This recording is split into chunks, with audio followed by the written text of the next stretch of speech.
Ruby Turpin, the protagonist of Flannery O'Connor's short story Revelation, is also unsettled as her world is turned upside down. The story begins with Ruby accompanying her husband Claude to the doctor's office, for Claude has injured his leg. After finding a seat for her husband, Ruby, a rather ample woman, is dismayed when she is forced to remain standing as no one would give up their seat, particularly an unruly child hogging a small sofa. When a patient is eventually called into the office, Ruby settles down and begins a discourse with another patient, which eventually settles upon distinctions of class and race and propriety and what it is better to be, such as Ruby, for example. The discourse soon captures the attention of the entire room, but one patient, however, after hearing enough, suddenly flings a book at Ruby saying, "Go back to hell where you came from, you old warthog." The student is aptly named Mary Grace.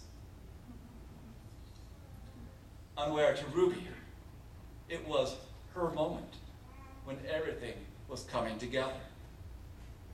As she returned to her home, unsettled, disheveled, she kept hearing those words, "Go back to hell, you old warthog."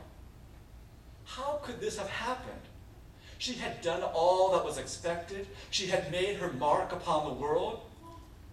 But if this were so, then how could God have allowed such words to be spoken? How could God allow such words to pierce her soul? It was a moment of grace, arriving unexpectedly as she stood before a trough pouring slop for her pigs. Flannery O'Connor writes, "A visionary light settled in her eyes. She saw a purple streak as a vast swinging bridge extending upward from the earth through a field of living fire. Upon it, a vast horde of souls were rumbling toward heaven. There were whole companies of white trash, clean for the first time in their lives, and bands of blacks in white robes, and battalions of freaks and lunatics shouting and clapping and leaping like frogs. And bringing up the end of the procession was a tribe of people who she recognized as though who, like herself and Claude, had always had a little of everything and the God-given wit to use it right. She leaned forward to observe them closer. They were marching behind the others with great dignity, accountable as they had always been for good order and common sense and respectable behavior. They alone were on key. Yet she could see by their shocked and altered faces that even their virtues were being burned away.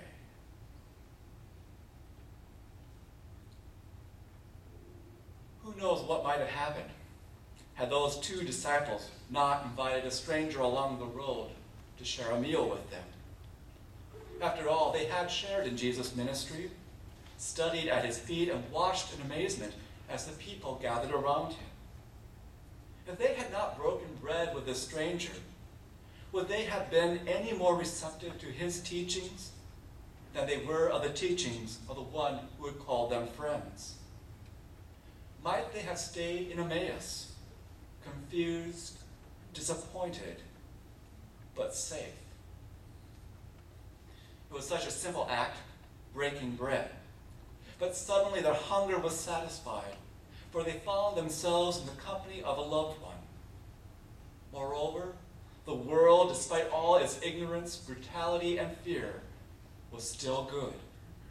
Jesus was known to them in the simple breaking of the bread. I am not sure how any of us arrive at these moments, but by the grace of God. I think we each must find our own way. Personally, I feel most connected when I'm outdoors, working in my yard or taking a hike through the woods. For others, such moments come through guided prayer, whether in the midst of a Sufi meditation, or praying the rosary, or singing and chant.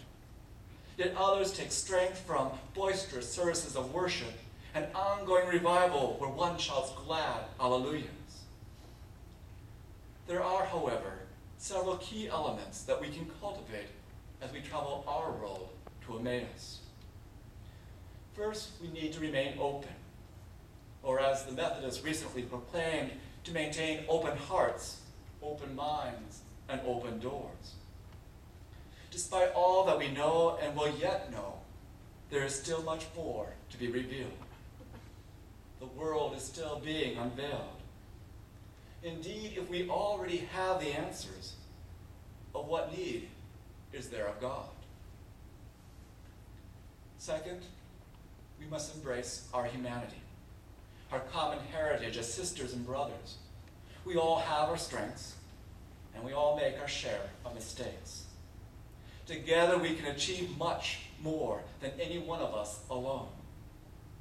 Even as artists, of which we have many in this room, what would it be to create something of beauty if there was no one to share that moment with you? And finally, it's not that complicated. Truth and beauty and love and meaning and hope and possibility and renewal and purpose can be found as we gather around the table, as bread is broken and a cup is shared. What more is there really than to share a good meal in the company of friends, surrounded by the beauty of God's creation? Let the world be turned upside down. Let our virtues be burned away. For God, our friends, our hope will be found in the breaking